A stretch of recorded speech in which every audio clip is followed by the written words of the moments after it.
My grandfather came here in 1901, but that's on Dad's side. Mum's side have been here since about 1870 at Puckawan.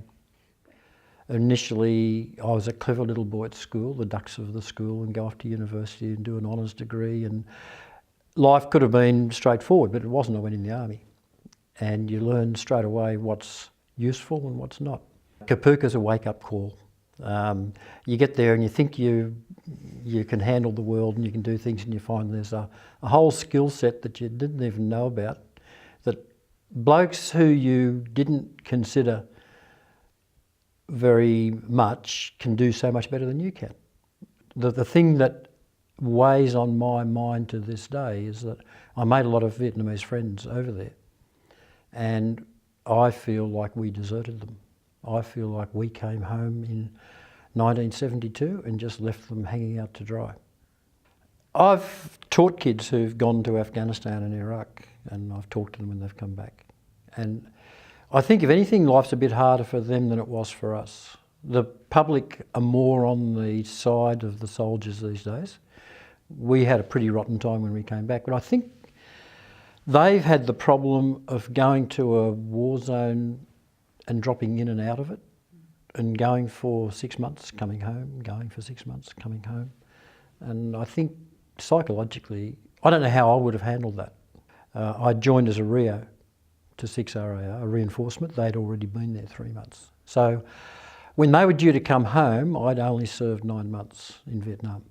I've been teaching since 1974, so that's a long time. That's 44 years. And yeah, science and agriculture.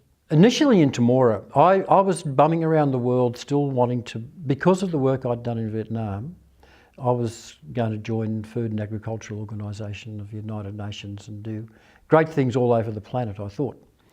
I'd been to India, I'd been to Thailand, I'd been to Indonesia and New Guinea, and I thought any of those places, yeah, there's a job. And my dad had a heart attack, so I came home. And that's when I did the teaching. The smartest thing I ever did was marrying Daryl, my wife. And the best thing that I've ever done was I spent 6 months with my 10-year-old son driving around Australia. Not many dads get 6 months, 24 hours a day with their son when they're 10. I was 44 when my son was born, so I was a late bloomer in that situation. But he's been through high school here in Temora, and he's been to university in Canberra. He studied archaeology, had a bit of a gift for languages. He speaks fluent Vietnamese now, and much better than I can. When I think that possibly my future grandchildren are going to be part Vietnamese, and that their great-grandparents will be people who were probably trying to kill me, that just shows you. It's much like, I suppose, from 20 years ago, people having a German daughter-in-law or something like that. No pretense about the people in Temora. What you see is what you get. And I just never cease to be amazed at the level of technical competence that local farmers have here. Stuff that was university level understandings only 20 years ago is just commonplace now. We've got guys working with geospatial stuff. We've got guys working with sophisticated analytics on their soils, and they're on the ball. I love Temora, yes.